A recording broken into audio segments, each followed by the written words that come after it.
नमस्ते, मैं doctor Pradeep वर्गनी cardiologist और मैं चंद्रपुर में एज ए कार्डियोलॉजिस्ट प्रैक्टिस करता हूँ।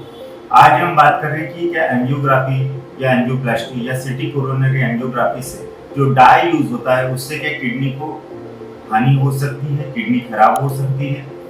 तो जान लें, तो जो एंजियोग्राफी होती है उसमें एक on an average 30 to 50 ml dye use होती है और एंजियोप्लास्टी होती है उसमें 150 to 200 ml डाई यूज होती है। जो सिटी कोरोनरी एंजियोग्राफी होती है उसमें on an average 50 to 100 ml dye use होती है। तो अगर आपका एंजियोग्राफी होता है, आपको पहले से कोई किडनी की बीमारी है, तो हम हमेशा ये प्रिकॉशंस लेते हैं कि कम से कम डाई यूज करें और एंजियोग्राफी के पहले कुछ दवाई ऐसे दी जाती है जिससे किडनी को हानि ना हो और एंजियोग्राफी के बाद में भी वो दवाई कंटिन्यू की जाती है, जिसे हम नेफ्रोप्रोटेक्टिव मेडिसिन बोलते हैं।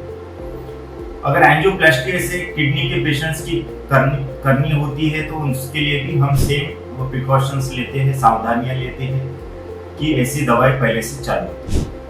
अभी जो नॉर्मल पेशेंट है जिनको कुछ भी किडनी की बीमारी नहीं है, क्या उनकी भी किडनी खराब हो सकती है? तो हाँ, बहुत रेयर चांसेस है कि ऐसा हो सकता है। इसके लिए हमेशा हम पेशेंट को बताते हैं कि एंजियोप्लास्टी होने के बाद में आपको पहले 1-2 दिन अच्छे से पानी पीना है, कम से कम 3 से 4 लीटर पानी पीना है अगर आपका हार्ट का पंपिंग फंक्शन अच्छा है तो। अगर आपका हार्ट का पंपिंग फंक्शन अच्छा नहीं है, अगर आपका इजेक्शन फ्रैक्शन जिसे हम बोलते हैं वो कम है, तो आपको ज़्यादा पानी नहीं पी सकते, तो हम उसके लिए दूसरी दवाई देती है जो आपके किडनी को हानि न हो जाए। लेकिन अगर आपका पंपिंग अच्छा है तो आपको ज़्यादा से ज़्यादा पानी पीना है ताकि जो डाई होती है वो फ्लश आउट होती है। साथ में जिनको ऐसा लगता है हमें कि रिस्क ज़्यादा है, उनके लिए हम एक स्पेशल टाइप का डाई यूज करते हैं जिसमें किडनी को डैमेज होने का चांसेस कम होता है। बिल्कुल रिस्क नहीं लेने का। तो ऐसी डाई भी आती है जिसे हम यूज करते हैं। तो ये डाई यूज करने के बाद में भी क्या किडनी को इफेक्ट हो सकता है? तो हाँ, बिल्कुल इफेक्ट हो सकता है, लेकिन ये डाई के साथ में जो नॉर्मल डाई होती है उससे चांसेस बहुत ज्यादा कम हो जाते हैं। लेकिन ऐसा नहीं है कि पूरा उसमें नील चांसेस हो जाते, ऐसा नहीं होता। साथ में ऐसे बहुत कुछ फैक्टर्स होते हैं, जैसे पेशेंट जनरली पानी कितना पीता है, उनका ब्लड प्रेशर का लेवल कितना है, उनको डायबिटीज है क्या, पहले से कोई किडनी की बीमारी है क्या, पहले से कोई किडनी स्टोन या और कोई किडनी से रिलेटेड डैमेज हुआ है क्या।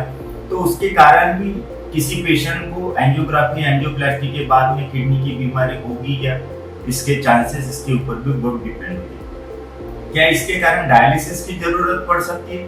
तो हाँ, कोई पेशेंट्स में, यानी 1000 में से 1-2 पेशेंट्स में ऐसा डैमेज होता है तो उनको डायलिसिस की जरूरत पड़ सकती है। लेकिन जनरली ये टेम्परेरी डायलिसिस होता है, क्योंकि मोस्ट ऑफ द टाइम जब तक डाई बॉडी में होती है तब तक ये जरूरी होता है।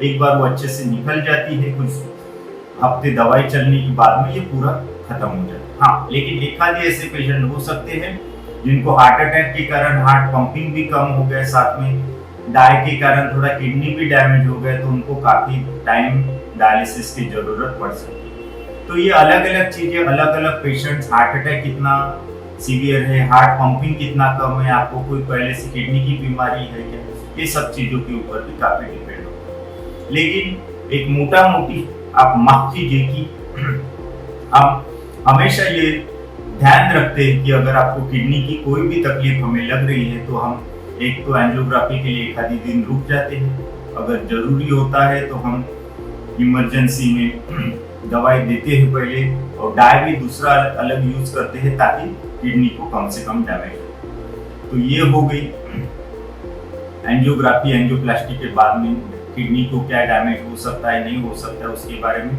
अगर आपको उसके बारे में कोई भी डाउट्स हो तो आप मुझे कमेंट सेक्शन में पूछ सकते हैं।